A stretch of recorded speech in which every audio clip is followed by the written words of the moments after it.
Okay, everybody, chapter 10 is all about circles, properties of circles. Section 1 is properties of tangent. Okay, so a circle is a set of points that are equal distance from the center, which is point P in this case. You can use any letter for the center. But if you draw a set of points equal distance from the center, you create what we call a circle, which is this right here. To name a circle, you use the symbol, which is a circle with a dot in the middle, and you just use the center. So this is called center P. Again, you can use any letter for the center. Okay. The next vocab is radius. I think everybody know what a radius is. So a radius is just a segment from the center to a point on the circle. So you pick any point on the circle. So let's just use that one. Label it A. If you draw this segment, it's called the radius. Okay, that's our next vocab. Next one is a chord. A chord is still a segment whose endpoints are on the circle. So if you have 2 points on the circle, any 2 points on the circle, so just select BC, you connect BC. Now this is what we call a chord. Okay, so a segment that connects 2 points on the circle is a chord. The next one is a diameter. A diameter is a chord, a special chord. Why is it special? Because if it's a diameter, it's still going to connect 2 points on the circle, but it has to pass through the center. So if this is my radius, I'll select another point here. Let's just call it point D, this point, and I connect it right there, for instance. So if it passes through the center, it's a special chord named diameter. And I'm pretty sure you all know diameter as well. Okay. The next two vocab might be new to some of you. Okay, the first one is called a secant. A secant is a line that connects 2 points on the circle. So here's another circle here that I drew. Select 2 points. Any 2 points on the circle. Okay, and then you connect it. If you connect it like this is a chord. But if you extend it, it becomes a secant, or secant line. Okay, let's call the secant. Okay, the next one is a tangent line. For tangent, it's a line that passes through the circle at one point only. So here's a point. Oh, sorry. I should name it too. Oh, back to this one. So radius is segment PA or AP. Diameter, sorry, here is segment AD. So diameter, and then a chord is segment BC. Again, diameter is also a chord, but it's a special one called diameter because it passes through the center. Our secant line is line, let me name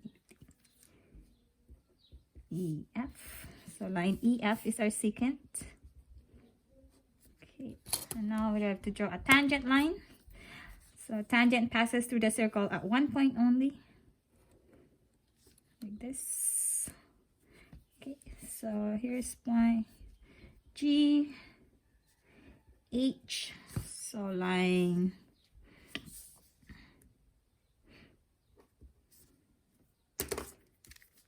sorry, this is supposed to be a line. Line G, H is our tangent line. Okay, tangent is often used in conversations. So sometimes they tell you you're off tangent. That means you're off the topic because you're not on the circle, touching the circle. So if you're on topic, you can call it you're on the tangent or on the conversation. Okay. Oh, just be careful with the, sometimes you see for the secant. So let's say right here. So if we use this versus segment EF versus line EF. Segment EF is a chord. Line EF is a secant. So what's your symbols? If it's a segment, it's a chord. If it's a line, it's a secant. Okay, and then there's two rules for this section. 10.1 says a line is tangent to a circle if and only if the line is perpendicular to a radius of the circle at its endpoint on the circle. So all it's telling you is that if you have a circle and you have a tangent line, so let's draw a tangent line. Touches the circle once. Right there. I'm just gonna use AB again. Okay, so I have line AB. This is only a tangent. Yes, it's touching it once. There's also another property you have to know. Okay, so it's only a tangent if and only if it's perpendicular to the radius. So here's the radius. It has to be perpendicular. That's what 10.1 is telling you. Okay, so it's only a tangent if it's perpendicular to the radius. 10.2 says tangent segments from a common external point are congruent. So if you have an outside point, let's just say point C. I have an external point, and then I draw two different tangents. So let's just see how. Okay. That's one. And then I draw another one. Let's just say this one. And they share this common external point C. Right here. According to this rule, if you look at this segment right here, oh, let me label it. E, F. Okay. This segment right here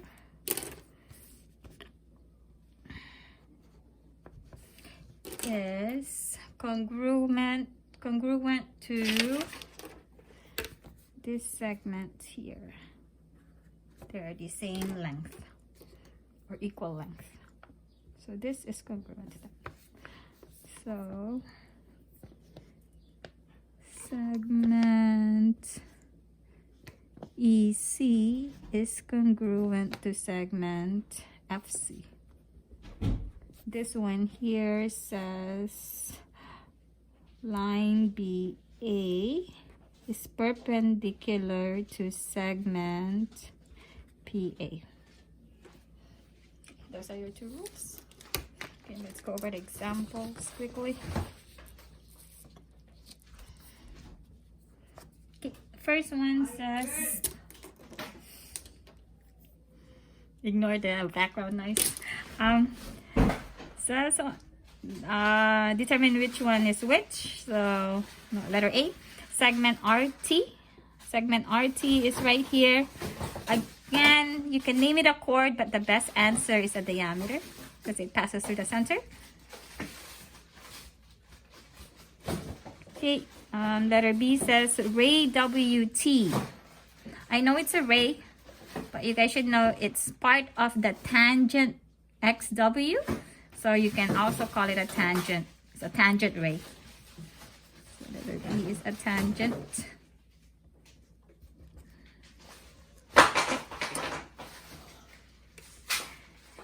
And then segment PT. That's a segment from the center to a point on the circle. So that's a radius. Okay. Line RQ. Okay, Okay, it's a line, so it's not a chord, it's the whole thing, so that's a secant. Okay, then there's two more examples down here in the diagram. What word best describes segment QR? Segment QR, now see this, it says line. This one says segment, so that's now a chord. And then segment PR, that's also a radius. Sorry. Okay. And then name a tangent. So again, tangent has to touch the circle at one point only. So that's line XW. Again, if you name it line XT or line TW, that's acceptable. But the best answer would be just the whole thing. Use the further endpoints at the ends. There are more examples at the back. Okay, the back. This one's already done. I'm not going to go over those. And then same here. I'll just do the examples down here. Okay, it says verify a tangent to a circle. So if AB is a radius of circle A, show that BC, right here, is a tangent to circle A. Again, it's only a tangent line if it's perpendicular to the radius. So how do we know it's perpendicular? Here's a triangle. It has to be a right triangle. So you use the converse of the Pythagorean theorem. So is C squared equal to A squared plus B squared? So C squared is 10 squared. Is it equal to 6 squared plus 8 squared? That's 100. Question mark. 36 plus 64. Excuse me. And 100 equals 100. So yes, it's a right triangle. Therefore, it's perpendicular.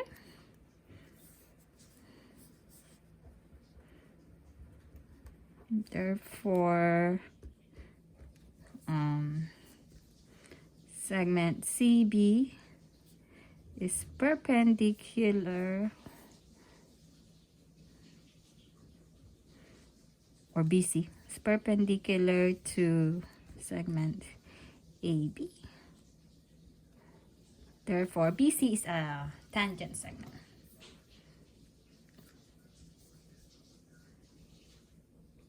So, what is it?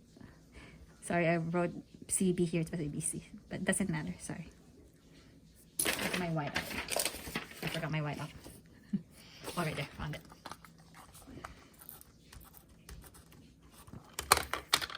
Again, it doesn't matter how you name it. As far as a segment. Okay, segment BC is a tangent. Or tangent segment. Okay. Next one. Number 3. And use this example here. Find the diameter and radius of which one is example 2? Oh no, up here. Sorry. It's the one down up here. So it says find the diameter and radius of circle R and circle S. I'm pretty sure you all know how to do that. Okay, circle R, diameter. So let's start with circle R. Okay, for circle R, how would I write this? Oh, I'll just say diameter of circle R equals 10. Radius of circle R is 5, half. And then circle S, again this is S up here. Circle S, diameter of circle S equals 6.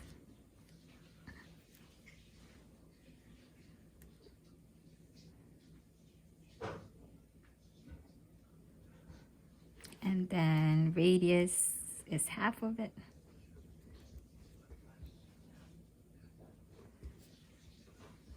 Equals 3 units.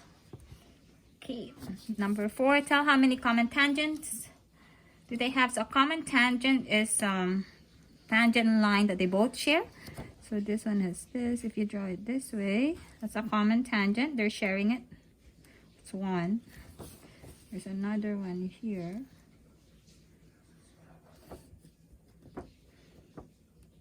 That's 2. And if you do it here, so the first one has 3. This one, if you draw it like this, it's going to be a secant line for the bigger circle. So this one has none because they can only touch once. So this one is none. This one here, it's this right here. If you draw this line, there's 1 that they both share. So that's 1. Okay. And then number 7, it's similar to this one. Similar to this one here. Oh, sorry, this. But it's only on the other side. So you do the same process. So is BD, segment BD, tangent to circle A? So again, you have to prove that it's perpendicular to the radius. So again, you're going to use the converse of the Pythagorean theorem. C squared equals A squared plus B squared. If it's a right triangle, they're equal. So 17 squared, does it equal 8 squared plus 15 squared? 8 squared, 17 squared is 289. Is it equal to 64 plus 225? That is equal to 289 is equal to 289. So again, it's a right triangle. Therefore, it's perpendicular. So AB is perpendicular to segment BD, making segment BD a tangent segment. Sorry, that's what you say. Okay, that's it. That's section 1. Hope you understand it better.